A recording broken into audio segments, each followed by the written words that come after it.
तो दोस्तों नमस्कार and welcome back to our channel that is Gyani politics. और आज हमारा टॉपिक है दैट इज पंचायती राज। और दोस्तों मैं बताना चाहूंगा जो ये पंचायती राज टॉपिक है ये बहुत इंपॉर्टेंट है for UPSC and state PCS aspirants. तो चलिए शुरू करते हैं।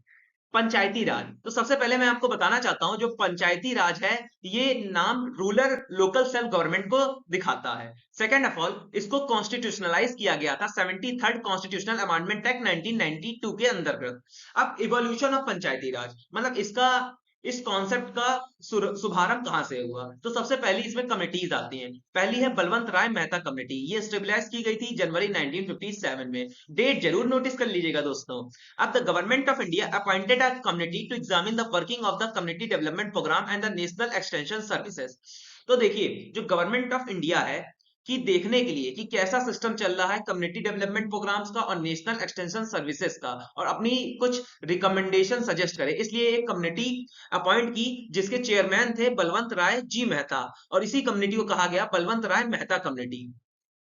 तो दोस्तों जो हमारी बलवंत राय मेहता कम्युनिटी है उसके बारे में कुछ इंपॉर्टेंट कॉन्सेप्ट हैं, डिस्कस कर लेते हैं। सबसे पहले आपको विंडो पे एक चार्ट दिख रहा होगा। फर्स्ट ऑफ ऑल सबसे पहले रहता है जिला परिषद डिस्ट्रिक्ट लेवल, देन पंचायत समिति ब्लॉक लेवल, देन थर्ड ग्राम पंचायत विलेज लेवल। इसी को कहते हैं थ्री टायर पंचायती राज सिस्टम। आपका फर्स्ट पॉइंट क्लियर हो गया। सेकंड पॉइंट है the village panchayat should be constituted with direct elected representatives where the panchayat समिति and the जिला परिषद should be constituted by indirect elected members। अब देखिए जो विलेज पंचायत है इसके जो रिप्रेजेंटेटिव्स हैं वो डायरेक्टली इलेक्ट किए जाएंगे पीपल से, और जो हमारा जिला परिषद है और पंचायत समिति है इसके जो मेंबर्स हैं वो इनडायरेक्टली इलेक्ट किए जाते हैं। थर्ड है हमारा बहुत इंपॉर्टेंट पॉइंट है कि जो डीएम होता है चेयरमैन होता है जिला जिला परिषद का। तो दोस्तों बलवंत राय मेहता कम्युनिटी को पढ़ने के बाद एक और कम्युनिटी आती है जो कि है अशोक मेहता कम्युनिटी। आपको विंडो पे एक पिक्चर दिख रही होगी स्टैम्प में, उसमें जो इंसान बना है वही अशोक मेहता है। चलिए शुरू करते हैं। फर्स्ट ऑफ ऑल आपको बता दूं जो अशोक मेहता कम्युनिटी है उसका संगठन मतलब स्थापित किया गया था दिसंबर 1977 में, किसके द्वारा? जनता गवर्नमेंट के द्वारा। अब डिस्कस कर लेते हैं। The Janata government appoints a committee on Panchayati Raj institution under the chairmanship of Ashok Mehta. अब देखिए जनता गवर्नमेंट मैंने अपॉइंट की इस कम्युनिटी को under the chairmanship of Ashok Mehta, और इस कम्युनिटी ने अपनी रिपोर्ट सबमिट की थी अगस्त 1978 में, और इसने 132 रिकमेंडेशन दिए। अब देखिए 132 रिकमेंडेशन दिए हैं और सबको पढ़ना तो इस वीडियो में असंभव है, तो कुछ इंपॉर्टेंट रिकमेंडेशन के बारे में हम डिस्कस कर लेते हैं। अब इसका पहला रिकमेंडेशन ये था the three tier system of Panchayati Raj should be replace with two tier system. First of all इन्होंने थ्री टायर सिस्टम को एबोलिश कर दिया, हटा दिया, और उसकी जगह पे कहा गया कि टू टायर सिस्टम इंट्रोड्यूस करे। जिला परिषद में डिस्ट्रिक्ट लेवल पे जिला परिषद, और मंडल पंचायत जो group of villages that population of 15,000 and 20,000। तो इन्होंने कहा टू टायर सिस्टम को अडॉप्ट करना चाहिए। जो हमारा जिला परिषद है, जिला परिषद डिस्ट्रिक्ट लेवल पर जिला परिषद अपॉइंट करनी चाहिए, और एक मंडल अपॉइंट करना चाहिए with a group of villages having population 15,000 to 20,000। Second appoint दिया a district should be first appoint decentralization under the supervision below the state। अब देखिए डिस्ट्रिक्ट के पास भी कुछ पावर्स होनी चाहिए अंडर द स्टेट, ये इसका दूसरा पॉइंट था। तो दोस्तों अगला हमारा टॉपिक है दैट इज कॉन्स्टिट्यूशनलाइजेशन। तो मतलब किसी भी चीज को कॉन्स्टिट्यूशन के अंदर इंप्लीमेंट करने को ही कॉन्स्टिट्यूशनलाइजेशन कहते हैं। इसके तीन एस्पेक्ट हैं जिसको हम इंडिविजुअली अब स्टडी करने जा रहे हैं। First of all Rajiv Gandhi government. अब देखिए जो राजीव गांधी गवर्नमेंट के अंदर 64th अमेंडमेंट बिल पास हुआ था लोकसभा में। अब देखिए ये जो बिल है लोकसभा में तो सक्सेसफुली पास हो गया था, लेकिन राज्यसभा से रिजेक्ट कर दिया गया क्योंकि ड्यू टू द अपोजिशन, और अपोजिशन समझता था कि ये अटेम्प्ट है to strengthen the federal system. अब सेकंड हमारी जो गवर्नमेंट है that is Vipin Singh government. देखिए जैसे ही विपिन सिंह गवर्नमेंट ने अपना ऑफिस संभाला वैसे ही इन्होंने एक अनाउंसमेंट कर दी थी कि ये जो है स्टेप लेंगे to strengthening the system of Panchayati raj system in India. अब देखिए 1990 में 2 दिन कॉन्फ्रेंस हेल्ड हुई, किसके बीच में? जो CM of the states and the chairmanship under the Vipin Singh. अब इस डिस्कशन में एक प्रपोजल पास हुआ regarding the panchayati Raj body, और अब जब ये प्रपोजल और यह बिल जब पास किया गया लोकसभा में तब ये गवर्नमेंट गिर गई, और जिससे ये बिल लैप्स हो गया। अब अगला और इंपॉर्टेंट है that is Narasimha Rao government. इन्हीं के राज्य में, इन्हीं के गवर्नमेंट में जो हमारा पंचायती राज को कॉन्स्टिट्यूशनलाइजेशन हुआ था।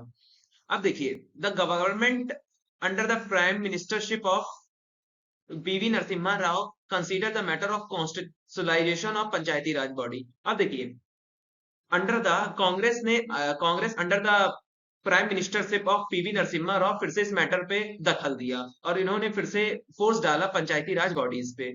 अब देखिए, इन्होंने जो ये प्रपोजल था उसमें कुछ चेंजमेंट किए और फिर इंट्रोड्यूस किया एक बिल लोकसभा में, और ये लोकसभा में बिल सक्सेसफुली पास्ड हुआ था सितंबर 1991 में, और this bill was finally called 73rd constitutional amendment act 1992, और जो इंप्लीमेंट कर दिया गया 24 अप्रैल 1993 में।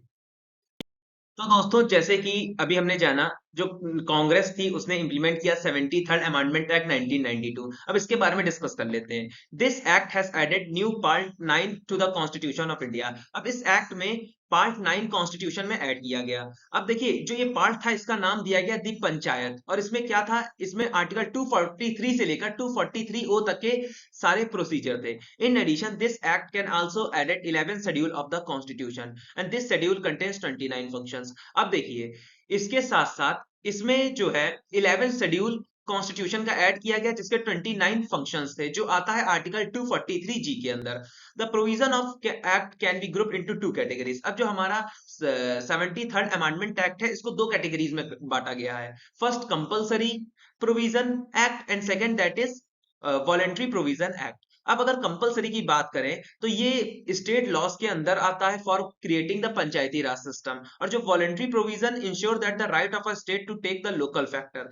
अब जो हमारा वॉलेंट्री प्रोविजन है ये राइट देता है स्टेट को कि to discuss the local factors, और लोकल फैक्टर्स में हमारा ज्योग्राफिकल एरिया आता है स्टेट का, उसका पॉलिटिक्स से रिगार्डिंग एडमिनिस्ट्रेशन कैसा है, और ये सब कंसीडर करे state for adopting a new Panchayati raj system.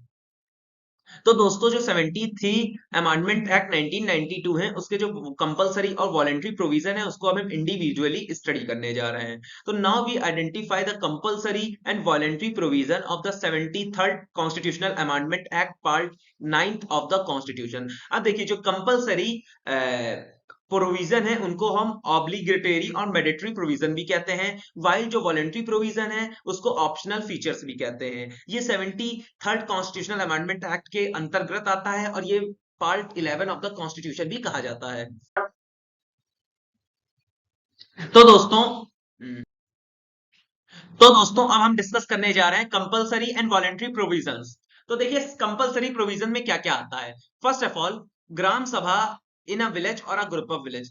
Compulsory provision में प्रावधान है कि एक ग्राम सभा हमें बनानी होगी for village and the group of villages के लिए, और ग्रुप ऑफ विलेजेस की जो पॉपुलेशन है 15,000 से और 20,000 से एक्सीड नहीं होनी चाहिए। सेकंड आता है establishment of panchayat at the village and intermediate and district level. Panchayat तीनों लेवल पे स्टेबलाइज होगी, विलेज लेवल पे, इंटरमीडिएट लेवल पे भी और डिस्ट्रिक्ट लेवल पे भी। Third, direct election of all seat in panchayat. अब जैसे कि पंचायत विलेज लेवल पे भी है, इंटरमीडिएट लेवल पे भी है, डिस्ट्रिक्ट लेवल भी है, तो तीनों ही लेवल पे डायरेक्ट इलेक्शन के द्वारा रिप्रेजेंटेटिव्स इलेक्ट किए जाएंगे। फोर्थ आता है indirect election at the post of the chairperson of panchayat as intermediate and district. अब कंपलसरी प्रोविजन का एक बहुत मुख्य पॉइंट है कि जो इनडायरेक्ट इलेक्शन से चेयरमैन इलेक्ट किए जाते हैं इंटरमीडिएट और डिस्ट्रिक्ट लेवल पंचायत के। अब वॉलेंट्री प्रोविजन में क्या प्रावधान है उसके बारे में डिस्कस कर लेते हैं। एंडोइंग the gram sabha with powers and function at the village level. Endowing मतलब अप्लाई, मींस देना, फर्निश। ग्राम सभा को फर्निश कर दो पावर्स और फंक्शन से विलेज लेवल तक। सेकंड पॉइंट आता है determining the manner of election for the chairman of the village panchayat. अब देखिए, विलेज पंचायत के जो चेयरपर्सन की डिटरमाइन करे कि किस मोड से उनका इलेक्शन होगा, डायरेक्ट और indirect. Third, provision for the reservation of seats backward classes in panchayat at any level. अब देखिए, वॉलेंट्री प्रोविजन में एक बहुत मुख्य पॉइंट है कि इसी में प्रोवाइड किया जाता है बैकवर्ड क्लासेस को seats. Fourth, granting powers and authority to the panchayat enable them to function institution of self government. अब देखिए, ग्राम पंचायत जो ये पंचायती सिस्टम है इनको पावर्स एंड अथॉरिटी ग्रांट करना, सो ये ऑटोनॉमस बॉडी की तरह बिहेव करे और समझे अपने आप को as a unit of a self government. दोस्तों नमस्कार एंड राधे राधे, यही था मेरा video about the municipalities and gram panchayat. अगर आपको पसंद आया हो और कंटेंट चाहिए तो लाइक, सब्सक्राइब एंड कमेंट कीजिए। जय श्री राधे।